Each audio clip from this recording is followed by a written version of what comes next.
O segundo período na história de Abraão. A espera de um herdeiro. Gênesis capítulos 15 a 21.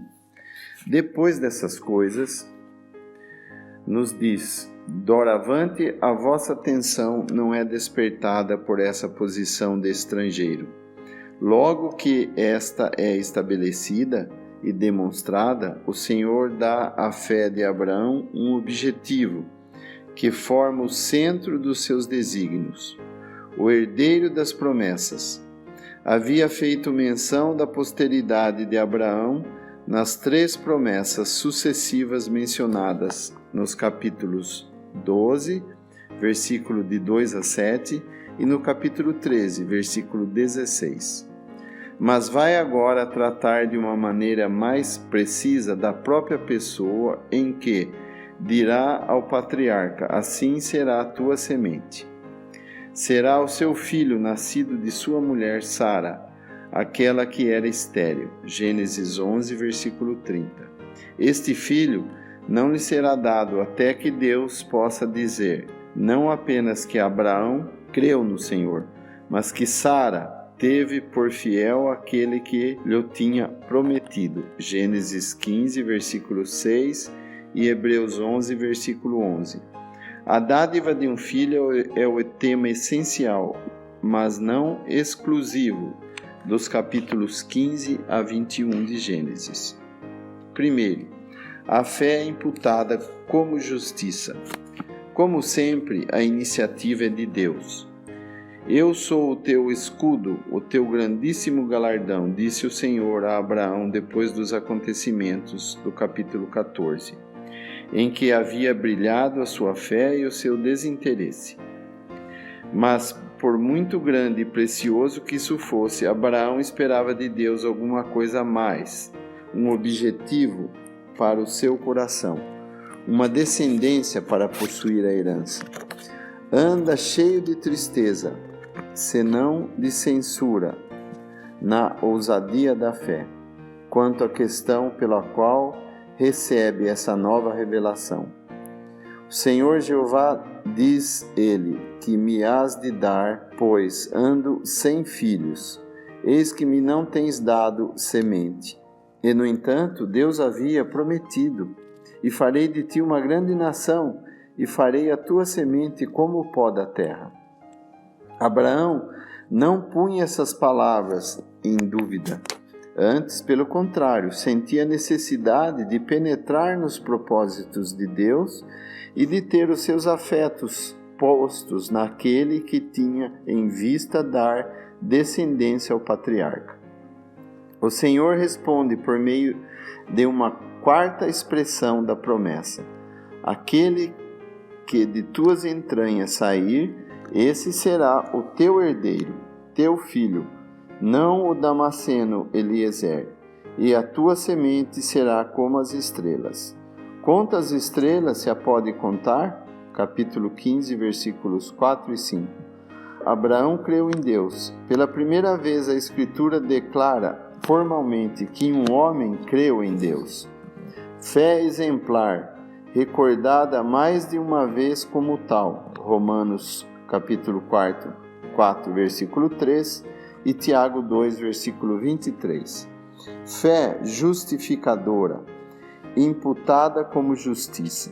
Fé inexistente, exigente, versículo 8, de tal modo necessária que não subsiste o mais pequeno motivo para duvidar, é a qual Deus responde com condescendência e majestade.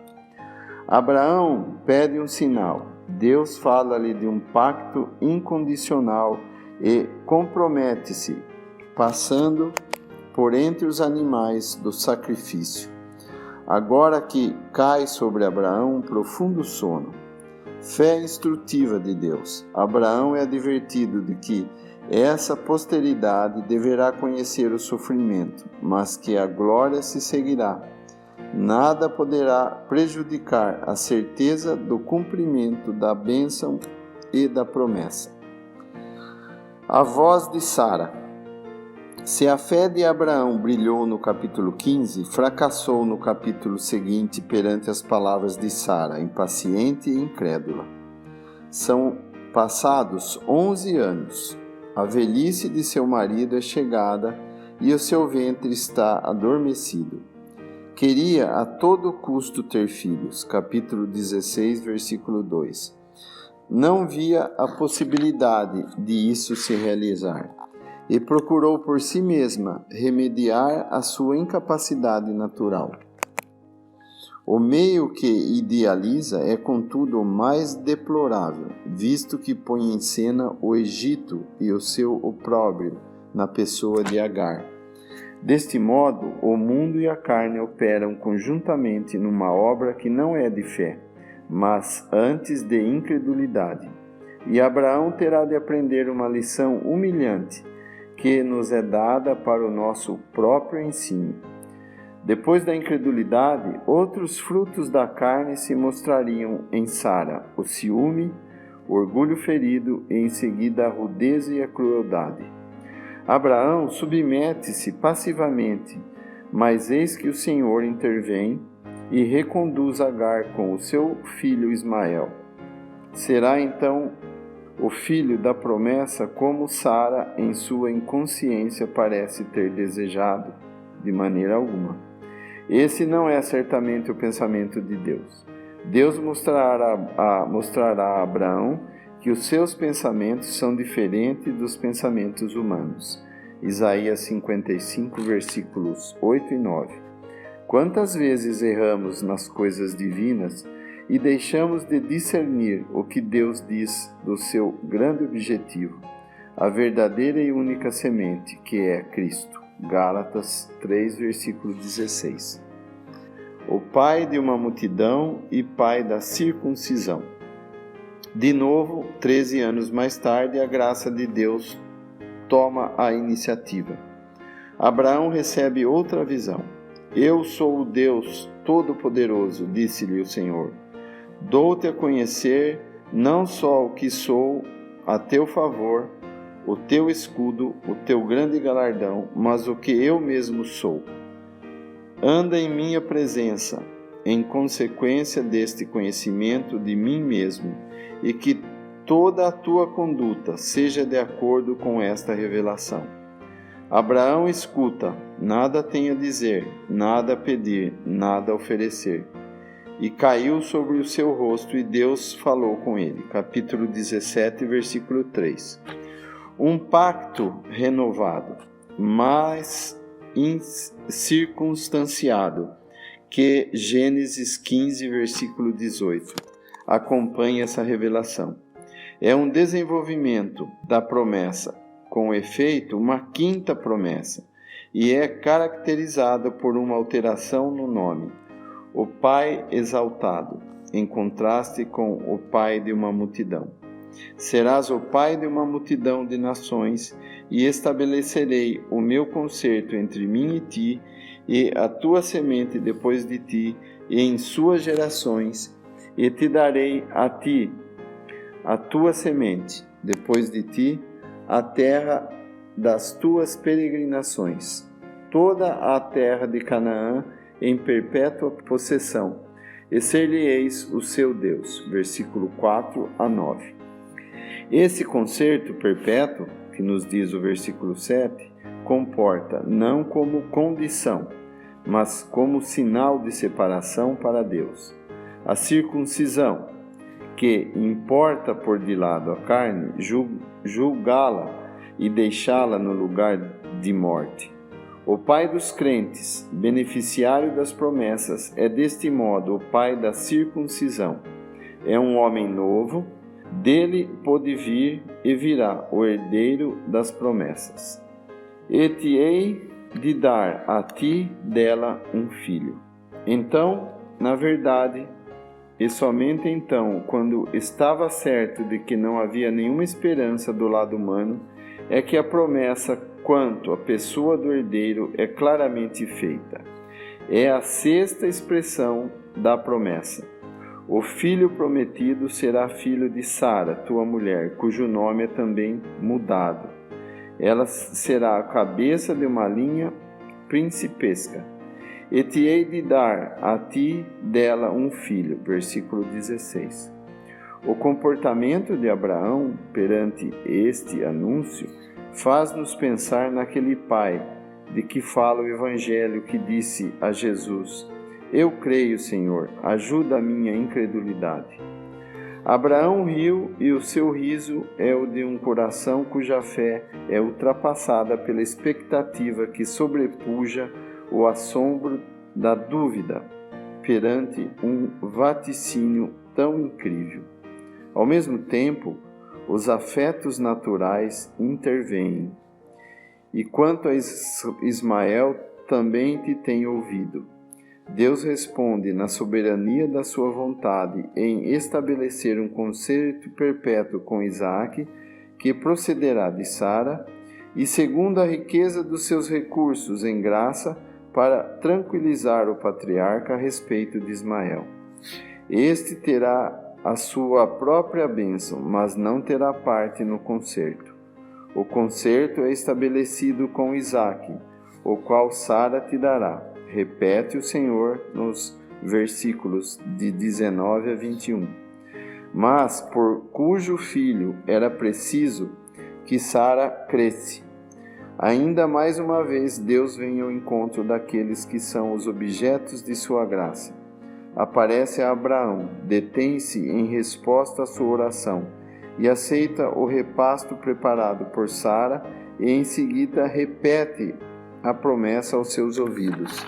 Certamente tornarei a ti por este tempo de vida, e eis que Sara, tua mulher, terá um filho.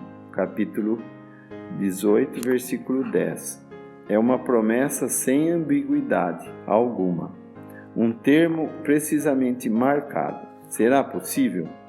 Assim, pois, riu-se Sara consigo, dizendo: terei ainda deleite, sendo também o meu senhor já velho? Mas o Senhor penetrou até o recôndito do seu coração hesitante, repreendeu-a indiretamente, sem se virar para ela, e repetiu a Abraão o que lhe havia prometido e por cuja causa ele havia rido. Ela tem medo, feliz com medo, princípio da sabedoria. Compreende que é o Senhor quem fala. Não podia haver maior pecado do que pensar que haveria qualquer coisa difícil para o Senhor. Confusa, ela procura negar o seu riso, mas descobre que o Senhor se lhe dirige diretamente. Não digas isso, porque te ristes. Sara é convencida. De futuro, ela terá por fiel aquele que lhe tinha prometido. Hebreus 11:11. Recebeu pela fé a virtude de conceber, assim como Abraão a de procriar uma posteridade, tantos como as estrelas do céu. Hebreus 11, versículo 12. Os dois estão agora unidos na fé da mesma promessa. Assim deveria ser sempre entre esposos crentes. Deveriam estar sempre unidos em um mesmo objetivo. Isto é, o objetivo do propósito de Deus, a verdadeira semente, o herdeiro, ou seja, Cristo. Ele há de ordenar a seus filhos. Antes que venha o tempo fixado, capítulo 17, versículo 21 e capítulo 18, versículo 14, deverão dar-se acontecimentos pelos quais o crente Abraão receberá comunicações que não só lhe dizem respeito pessoalmente, mas ao mundo em que vive. O segredo do Senhor é para os que o temem. Salmo 25, versículo 14. A glória de Deus está comprometida nesses acontecimentos e Abraão não pode deixar de a ter.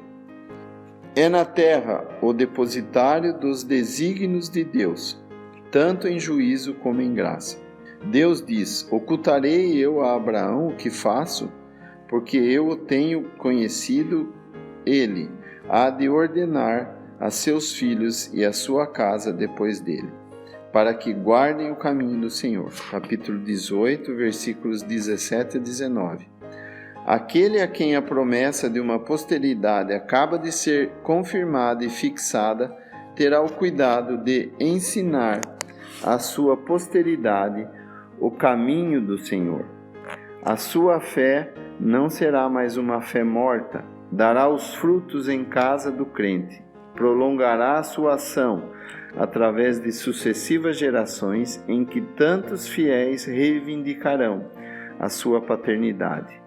Deus fez dele o seu confidente e fala consigo como amigo, porque ele guardará a sua palavra. João 14, versículo 23. Abraão creu em Deus e isso foi imputado como justiça, mas em seguida a sua fé cooperou com as obras, por isso foi chamado amigo de Deus. Foi aperfeiçoada pelas obras, as obras de Gênesis 22 e Tiago 2, capítulo 20 a 22. Perante o Senhor, fiel em toda a sua casa para fazer valer a palavra de Deus, andando perante ele e gozando a sua comunhão, o amigo de Deus tem uma missão a cumprir a respeito do mundo que abandona e daqueles que se encontram enredados no mundo, a saber, a de intercessor. A solene revelação do juízo vai cair sobre Sodoma. Leva Abraão a compreender esta posição de um modo notável. Faz dele com a humildade de uma criatura que ousa falar ao Senhor, ainda que seja pó e cinza, com a convicção de que o juiz de toda a terra, ao qual se dirige, não pode fazer senão o que é justo, mas também com o sentimento de que ele é paciente e misericordioso, contudo, até aos limites da sua santidade.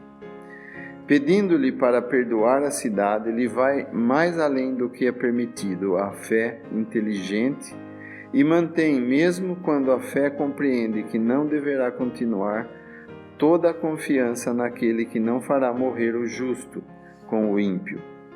Essa confiança tem a mesma origem da sábia dependência que impediu Abraão de ir além dos 10 justos. Essa fé não podia ser confundida. E olhou para Sodoma e Gomorra e para toda a terra da campina e viu, e eis que o fumo da terra subia como o fumo de uma fornalha. E aconteceu que, destruindo Deus as cidades da campina, Deus se lembrou de Abraão e tirou a Ló do meio da destruição, derribando aquelas cidades em que Ló habitava.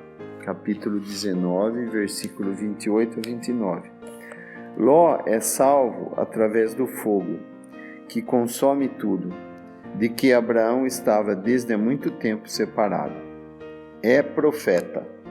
No capítulo 20, Abraão é chamado a interceder, ainda pelo seu próximo, mas em condições bem diferentes. As cidades da campina estão destruídas, mas o país em que Abraão habita está votado ao juízo por causa da iniquidade dos seus habitantes. A iniquidade não chegou ainda, todavia, ao seu apogeu. Capítulo 15, versículo 6. Existe mesmo um determinado conhecimento de Deus, segundo o que revelou Abimeleque. Abraão continua a ser estrangeiro, mas eis que manifesta outra vez o caráter da carne, da nossa natureza incorrigível, sempre oposta à nossa posição. Notam-se as consequências de uma inclinação que, malgrado a severa lição do Egito, não havia sido julgada a fundo e o testemunho do homem de fé é rebaixado. O medo dos homens ofusca o temor de Deus. Leva Abraão a dissimular o seu parentesco com sua mulher, e esta falta é ainda mais grave do que aquela. Havia prostituído no Egito a esposa estéril. Nega agora a esposa da qual vai nascer o filho da promessa. Dá ocasião à ruína do rei de Gerar, e terá a humilhação de ser repreendido por ele. Esse deveria ser mais tarde o caso de Israel perante as nações, e de nós próprios, infelizmente, cujas consequências funestas para nós e para o nosso meio expomos ao opróbrio do mundo. Uma vez mais, a misericórdia de Deus opera, e que felicidade para Abraão ser assim humilhado pela sua mão poderosa, a fim de tudo acabar por um juízo natural de si próprio. Não nos sentimos confundidos de ver Deus e somente Ele afirmar perante Abimeleque a posição que a sua graça tem dado a Abraão, agora que esse se tornou indigno? Profeta é e rogará por ti. Versículo 7. Ninguém podia orar em vez dele. A mesma graça que julga segundo o governo divino o pecado do crente esclarece e poupa Abimeleque, porque o profeta tem uma responsabilidade especial, mas não é julgado com o mundo. O único herdeiro. O herdeiro então nasce, mas o seu lugar e os seus direitos são contestados. O filho da escrava ri no dia da desmama. Não tem ele o direito de primogênito? Assim, o que é nascido da carne oprime o filho da promessa. A fé triunfa e é em Sara que ela se manifesta assim. A mulher livre triunfa sobre a escravidão moral, consequência distante dessas faltas passadas que ainda metem em aperto a Abraão. Coube àquela que fora da idade, recebeu a virtude de fundar uma posteridade e dizer: o filho desta serva não herdará com meu filho, com Isaque. Capítulo 21, versículo 10. Abraão podia ter mais filhos, mas só havia um filho da promessa. A serva e o seu filho são mandados embora, mas não exterminados, devido a Abraão, de quem Ismael, seja como for, descende. Capítulo 21, versículo 13. Mas pela serva. Notemos essas coisas à luz da Epístola aos Gálatas. Nós que somos também filhos da promessa, nascidos daquela que é livre e, portanto, co-herdeiros de Cristo, chamados para a liberdade e não para a escravidão. A herança universal. Desta vez, Abraão, libertado de todos os laços carnais, podia aparecer aos olhos do mundo segundo a posição em que o Senhor o havia colocado. Deus é contigo em tudo o que fazes. Capítulo 21, versículo 22.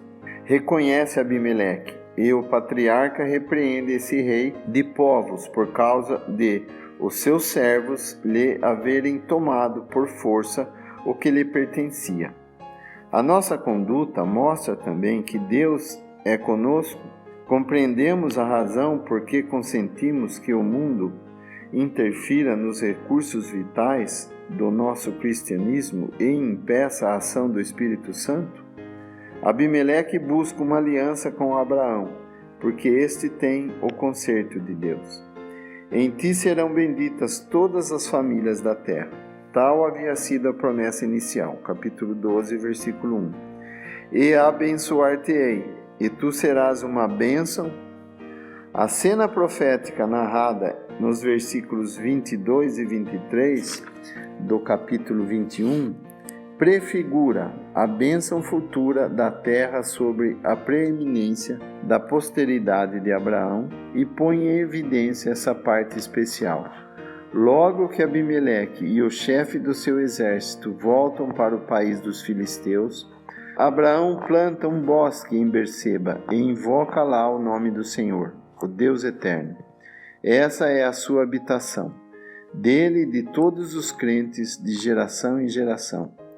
É estranho que fosse só no final desse período de vida de Abraão que essa invocação tivesse lugar. Ainda não havia sido feito menção de um altar em todos os capítulos, de 15 a 21. Ainda que, como havemos visto, o altar fosse característico da primeira parte. Esses anos, 20, são os anos de várias experiências da fé a respeito do herdeiro segundo a promessa, e nós podemos encará-los como consequência da adoração. A herança é uma grande coisa, o herdeiro ainda maior, mas aquele de quem uma e outra emanam é incomparavelmente muito maior. E a ele toda a glória deve ser dada. Cristo mesmo, o herdeiro glorioso de múltiplos títulos, entregará o reino ao Pai, que lhe sujeitou todas as coisas. 1 Coríntios 15, 28.